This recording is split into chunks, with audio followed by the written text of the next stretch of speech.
Hello, viewers. Welcome to another episode.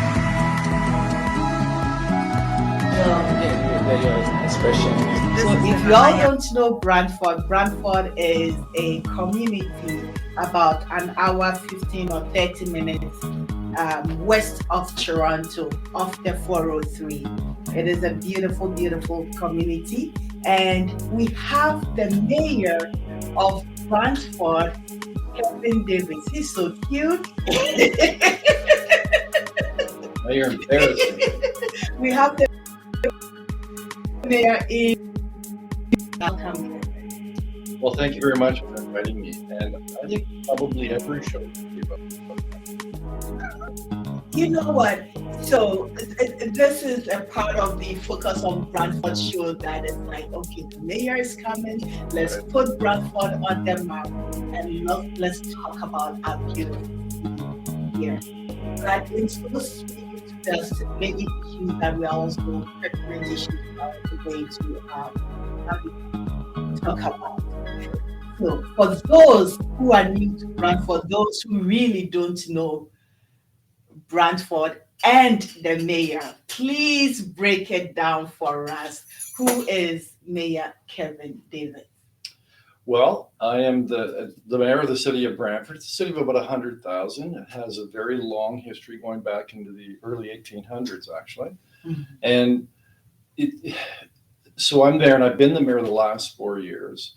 And what drove me to be the mayor was really a love for my community and a desire to make my community better. Mm-hmm. Not to say that it wasn't pretty good to begin with, but every community has its challenges. Yes. And I thought that there were some challenges that our community wasn't addressing or not addressing as well as we could. And I thought that maybe I could help with that. Yeah. So for those of us who say came in, okay, so before I get to that, you were born here in Brantford, or? Actually not. I was actually born in Calgary, Alberta. Oh. And I grew up in Calgary, and I went to University of Calgary. Mm-hmm. And I came to Brantford in 1981, so about 41 years ago. And holy moly. So I practiced law here for 38 years. I raised a family here. Yes. So I've been here quite a long time. Yes, most definitely. Even for those of us who haven't been here for a long time, you get here and Brantford feels right at home for many of us. So you were talking about some of the things that drove you to actually stand for, get into this race for mayorship that would be around 2018. Right. It was the fall of 2018. Fall of 2018. Right. Well, if you don't mind, and you can touch on some of those issues. Well, some of the issues that, first of all, I have a long record of community involvement. Yes. I did serve as a counselor for 6 years in the 1980s and then retired because by the end of that 6 years, I had 2 children and felt that should become my primary responsibility. Yes. And then after that, every year I've been involved in some organization, for example, the Chamber of Commerce, retirement home, the local college here. Mm-hmm. So I've had a lot of involvement in a lot of different organizations and have come to know my community quite well in the 41 years I've been here. So when 4 years ago, what were the issues that I thought needed to be addressed? Mm-hmm. Well, one, homelessness and the opioid crisis. Yes. And the lack of a really good transportation plan, and also a community that was faced. We could see the growth pressures coming out of the GTA, and a community that wasn't quite yet ready to be able to manage that growth. Yes. And I thought I do have some skills that I developed as a lawyer that I thought might help the community in meeting those challenges and coming up with a good plan to deal with them. Yes. And actually the homelessness, opioid crisis, and mental health issues were part of the questions, the big questions I really wanted to talk about, because for the most part, when you are passing through the downtown core, some of these are very visible.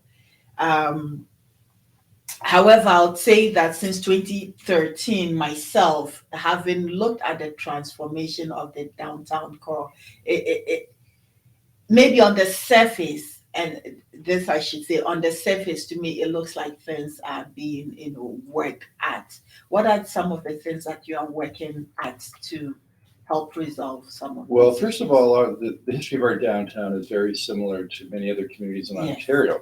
So going back, say, 40 years ago, it was a very vibrant, vital heart of the city. A lot of commercial enterprises and stores and restaurants and theaters. But like many communities across North America, once shopping malls were established, Yes. we lost many of the stores in our downtown. And so in the 80s, or 1980s, our downtown entered into a period of serious decline. And so there have been various councils over the last 3 decades that have brought forward various projects to try and rejuvenate our downtown. And generally they have focused on things like creating a square with a skating rink, converting a movie theater into a live arts center. Okay. And then also the decision about 20 years ago to bring Laurier here. So Laurier from Kitchener, they have a campus here. They call it Laurier Brantford, and also Conestoga. And so we have a downtown campus for both the university and the college. And so those things were done, and they certainly helped the downtown. But then we began to see a lot of social problems, probably started about 10 years ago in the downtown. So those would be people who are homeless, or they have substance use issues, or serious mental health issues. They will tend to congregate in the downtown because that is where many of the services that they need and access, that's where those services are. So with this council and myself, it has been to focus on how do we deal with those, let's call them the people issues that impact our downtown. So that was the challenge. Yes. And then over the last 4 years, we've developed a plan. And of course, COVID slowed it down a bit. Yes. So we struck a task force to address the issue of homelessness. And then we also formed a downtown task force that just brought forward a report in the spring. So those two task forces have created reports that have given us like a roadmap for how we can how we can address those issues we have in our downtown. Okay. Wow. Beautiful. Because we don't have a roadmap, you're not going anywhere. I always thought with the YMCA coming down there and sort of, it looks like the universities and colleges are expanding, because you see a lot of youth right now, and right behind the downtown. The library was rejuvenated, for lack of a better word. Yes. Well, that's actually when I was on council, back in the late 80s. And what happened was there was a Woolworths there, which was a predecessor to Woolco. And it had been abandoned. And so we moved the library from what was a building built in I think it was 1910. Anyways, we moved it into the old Woolco. So that's where it is now. And so we repurposed that building. And then, of course, now it's become an important component of the Laurier Brantford campus. It is. I utilize that space a lot. So thank you.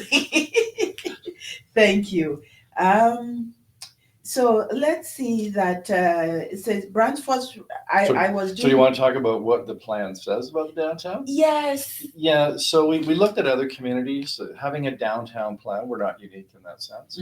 And so when you deal with issues like that, you always look at other communities to see what they have done and what's worked for other communities. And so we decided, and it wasn't just the city, there were a lot of stakeholders, the Business Improvement Association, representatives from Laurier, Conestoga, and the health unit, etc. So we decided as a group that we need to focus on 3 areas. One area is making people feel safer and secure who are using the downtown, because many people will not go downtown because they think it's unsafe. There's a whole series of initiatives we've done and are continuing to do. The second was help for those who are vulnerable and need help, and doing that more effectively, and not necessarily in the downtown. Right. And then the third component is doing what we have to do to make the downtown more attractive for people to live. And that's more than just students. So all of it's sort of focused around safety, security, helping the vulnerable, and bringing people downtown, because that living component also included trying to expand the events and programming downtown. Okay. And so we're working our way through the initiatives, and I think it's already having some impact. I from this end of the aisle, I believe so, because I see the high rise also coming in through, and even though there's still a charm to Brantford downtown, an old city charm, but also with a fresh kind of look coming into. And well, it'll be even fresher in about 5 years, because like many old downtowns that have been in place for a century or more, the pipes underneath the road, they're about 100 years old and they keep bursting. And so so the infrastructure isn't in place to support high-rise development, which, tall buildings, residential buildings, which you want in a downtown.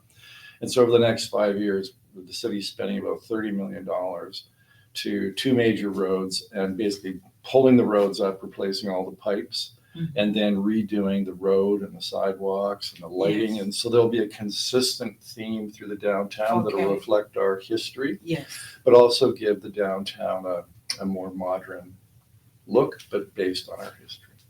Yes. And I understand the City Hall has moved into this beautiful space that I'll have to make a visit to. You could do a show on that alone.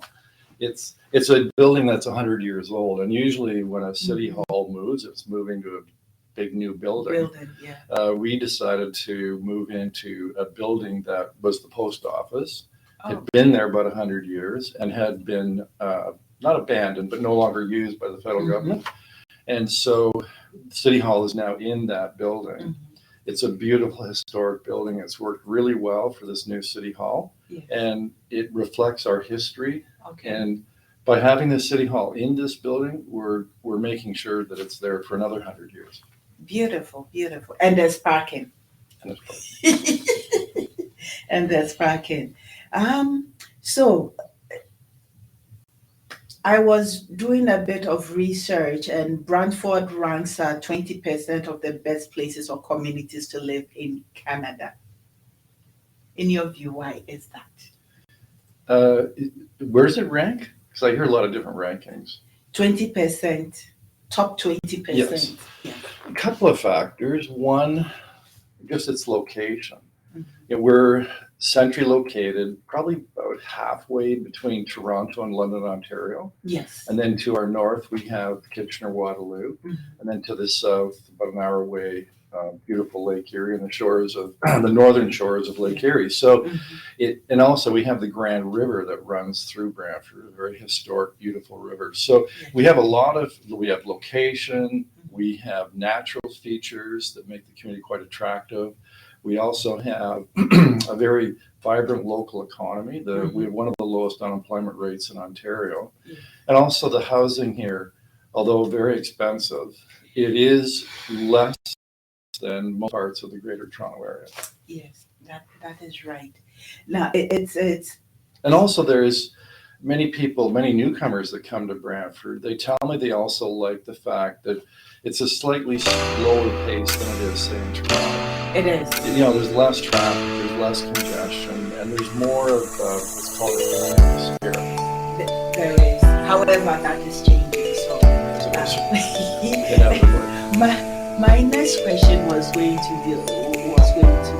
is about the rapid development of Brantford. And I normally hit the trails, right behind this place, and all I hear is articulators and powers. It's difficult to see some of these animals that we're so used to seeing early on the year. What are we doing? As much as we want development, what are some of the things that City Hall, yourself, are putting forth to keep these natural elements that bring many people here? Well, we have, we're investing more money in our parks and making them even more beautiful.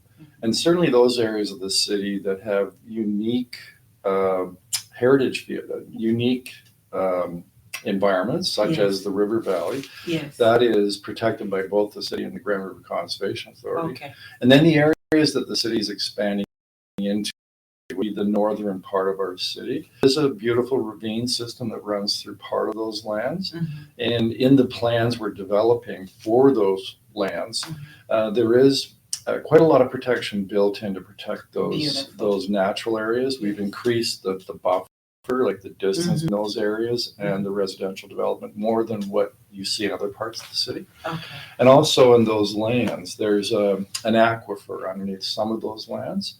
And so we are going to have using some pretty special techniques to protect the groundwater from the surface water that runs off. I'm really following some of the best practices from Kitchener, which many areas of Kitchener has an aquifer underneath it. Oh, wow. That's nice. That's nice. That's beautiful. So now let's get to the nitty gritty. October 24th. Well, the other thing I just add to that is so yeah, growth, it's like the growth that's coming out of the Greater Toronto area. Yes. And there is a green belt that the province set up that separates us from the GTA, Hamilton. Yeah. And it's probably, let's say it's about 10, 15 miles wide. And so that has created a green buffer between us and the GTA. And so now what's happening is there's been so much development in the GTA that this growth is almost moving over. It has moved boundary. over. It's almost, I tell you, it's almost like a tsunami.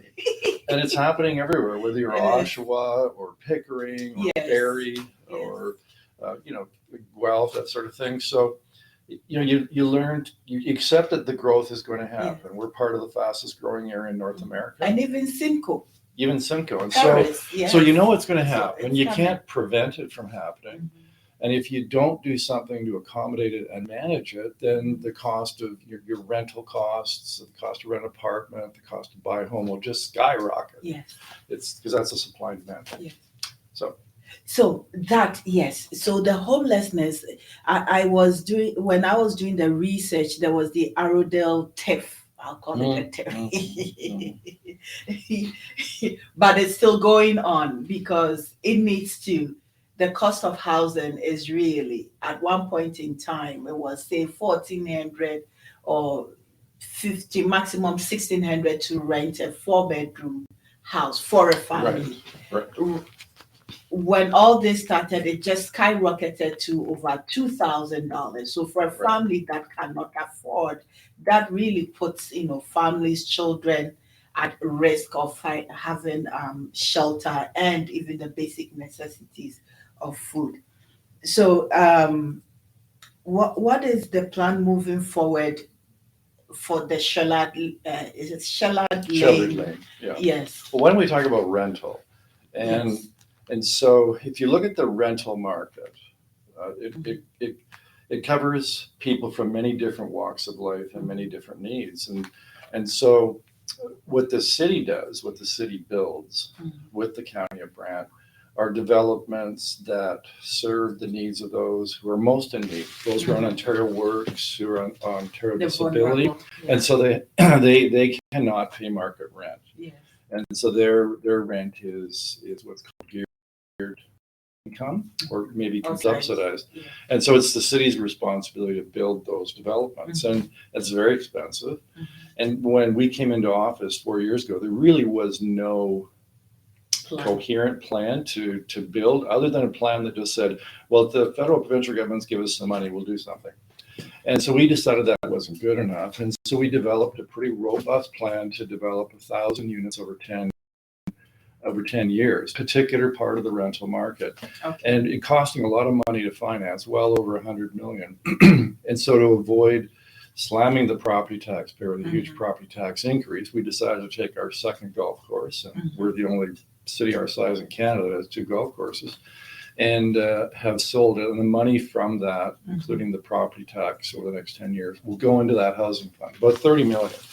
Yes. So that's one part of the market. Then you have the bigger part of the rental market, which are people that they're working, Yeah. And maybe they're making a little bit more than minimum wage, and they can't afford $2,000 a month. Absolutely not. So that's a combination of a couple of different things, but really it comes down to building more rental units and encouraging. That's usually private builders that do that. Yes. So we have various programs that are intended to incentivize that, encourage builders to build rental units, not condos. In fact, this past week at City Council, we approved 3 or 4 different developments. When I say approve, I mean approved through rezoning, totaling about 1,000 rental units. Okay. And some of them are large part of them are affordable, and attainable. And attainable means that they're financed through the Canada Mortgage and Housing Corporation.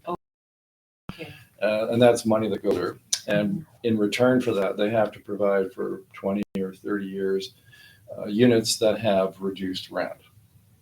When I say reduced, I mean less than market rent. And then also you can have,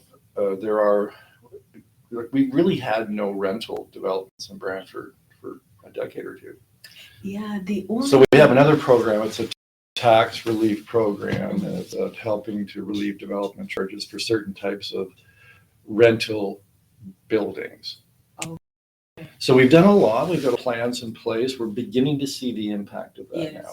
Builders that seem more interested in building rental buildings. Yes. And so if you have one rental unit and 10 people who want to rent it, then guess what happens to the rent? If you have 10 people that want a rental unit and there's 8 rental units available, guess what? It either goes down or it stays stable. And that's it's as simple as that. I think it's the basic demand and supply when it comes to economics. Yes. Yeah. So now that we've talked about rental, let's also talk about the human landscape of Brantford. Quite varied. Well, certainly it's changed with 40 years I've been here. When I came here, it was a community that was primarily, let's just say, white Anglo-Saxon. Yes. There were some fairly large ethnic communities that primarily Western European, Polish, Italian, that had immigrated usually mostly after World War II. And they're very large communities. But we've seen over the last 20 years, as we have throughout Canada, that our community has attracted people from other parts of the world. And so our community has become, over the last 20 years, much more diverse and varied. In fact, there was a study done that says 30% of the people in Brantford are either from another country or they're first generation of immigrants. And I'll bet you 40 years ago, I suspect that was less than 5%. So it's been a period of adjustment for our community, and myself as mayor, what I do and what I try and promote all the time is that we need to be a welcoming community, and we need to welcome those who are coming to our area, other from parts of Canada or other parts of the world, for a couple of different reasons. One, many of the employers in our community are crying out for workers. And so you have to increase the amount of people living in your city to help deal with that. And frankly, people of my generation who were born and grew up in Canada, we didn't have enough economic reasons. But there's also a more important reason. And that is, I think when you have a diverse community, it's more interesting. There's way more options. There's way more options in terms of worship. There's more options in terms of recreation. Like, for example, we're now talking about setting up cricket fields. There's way more shopping and rents and entertainment. And so I think it makes for a much more interesting, attractive community. The world comes right to your doorstep. Exactly. And also, and you get somebody like me, Bernadette, to disturb you. Right. And it's, when people come from other parts of the world, especially, they come with different ideas and different perspectives. Sometimes can enrich and benefit your community. Yeah. It could be ideas about business and how to carry on business, or entertainment, or food preparation. Yeah. So but for those who've grown up in Canada, what they grew up in was slightly different. Yeah. And so it's been a period of adjustment. But I think a mayor and a council and a city have an obligation to assist people in making that adjustment. And certainly we've been doing that at the city, and it's important for our city. It's important for the people that come to the city. Yeah. And as I said, I kind of know what it is to be a newcomer to the city, since I was a newcomer in 1981. So I have a slightly different perspective on it than someone who has grown up here. Yes.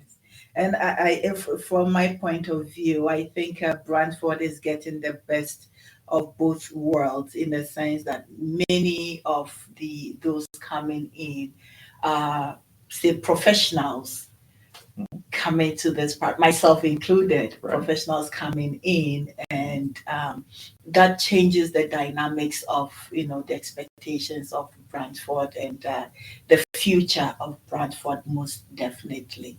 So it's beautiful, and I love walking on the trails and saying my good mornings, hello, how are you? You're right, Bernadette. Newcomers to Brantford, whether they come from other parts of the country, other parts of the world, they usually come with passion. Yes. And courage. Really, it takes courage to get up and move. It's true. And so they come here, I think, really committed to doing the best they can possibly do and to help their community. And you're right, many come with skills that we need for in healthcare. We have a healthcare shortage. And so professionals that come here, or nurses trained in other parts of the world, that helps us. It makes our healthcare system better. Yes, it does. However, Canada has its challenges with blocks in, accessing, utilizing doctors, nurses from other parts of the world. And meanwhile, Germany is accessing, utilizing teachers and, into the system, and it's moving so flawlessly to add more to it. So I think we're seeing that start to change, though. Both provincially and federally, just because there is such a shortage, particularly in the healthcare field. Yes. And so, necessity is the mother of invention. And so when you have that kind of shortage and people's care suffers, you do, as a government, you do what you got to do to make it better. Trust me, which is rather sad. I don't want to bring work issues in nursing into this conversation, but it is rather sad. The burned out rate at which nurses and doctors, healthcare individuals are suffering. Oh my goodness. We covered a lot of ground here. We have covered a lot of ground. And you can see, I can talk about anything. You can't stop me.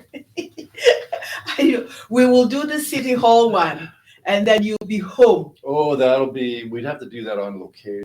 On location. And that would definitely be one show.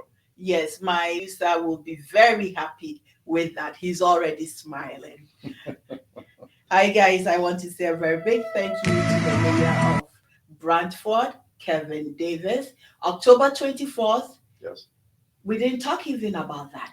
Yeah, there's something happening October 24th. Oh, yeah, there's an election. There's an election October 24th. Yes. And that's a municipal election all across Ontario. And I encourage people to get out and vote, because municipal elections historically have the lowest voter turnout. And really, municipal government has a much greater impact on people's lives than any other form of government. And it's an important duty that everybody has, being part of a democracy, to get out and vote. And I would ask you to do that, and ask you to give serious consideration to supporting me. Beautiful, beautiful. That was the question I was about to ask. Why should we consider you? Why should I vote for you?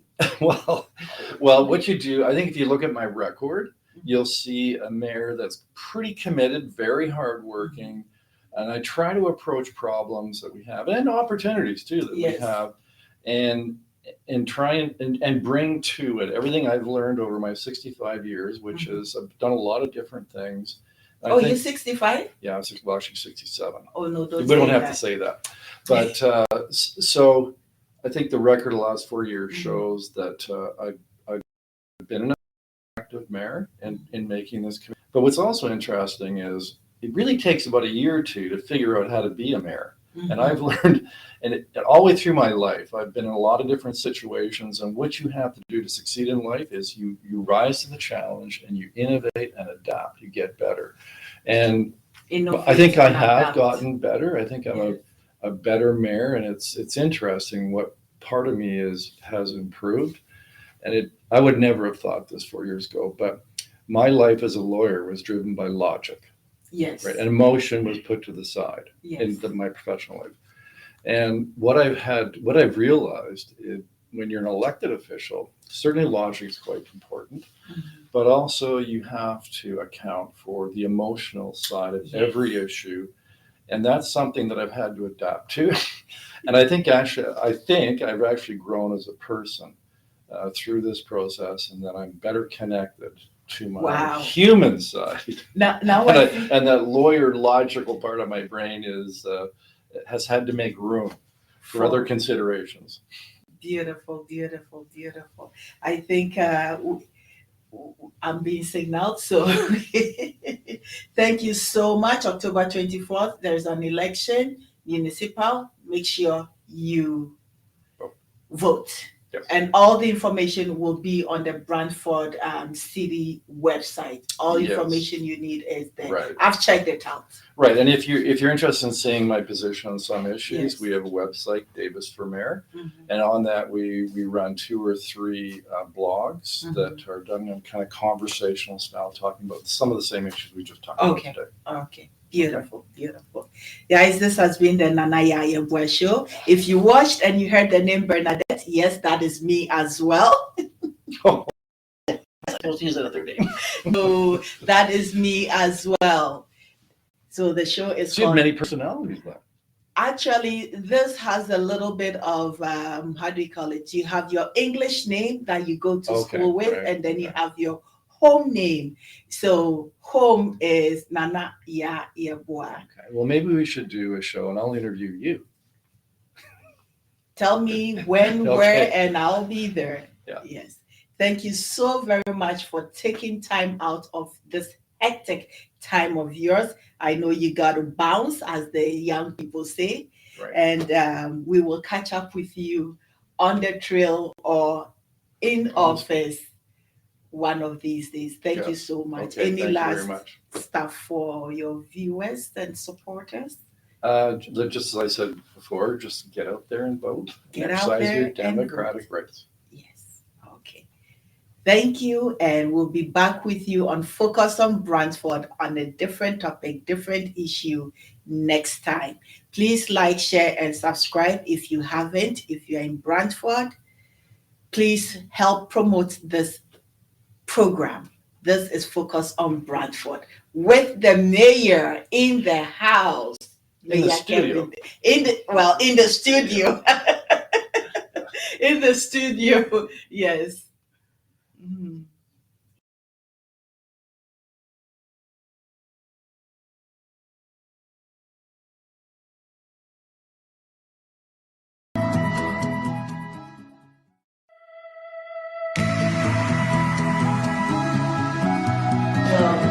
Your expression. This is the Nana Yaa Yeboaa Show.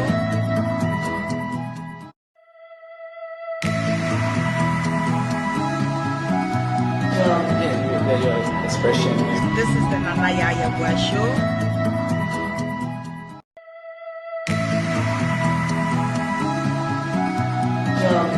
Your expression. This is the Nana Yaa Yeboaa Show.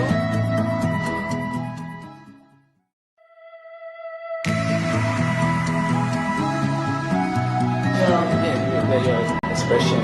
This is the Nana Yaa Yeboaa Show.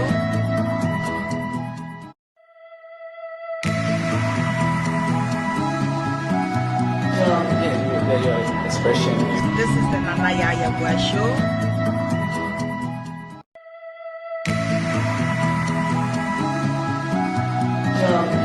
Your expression. This is the Nana Yaa Yeboaa Show.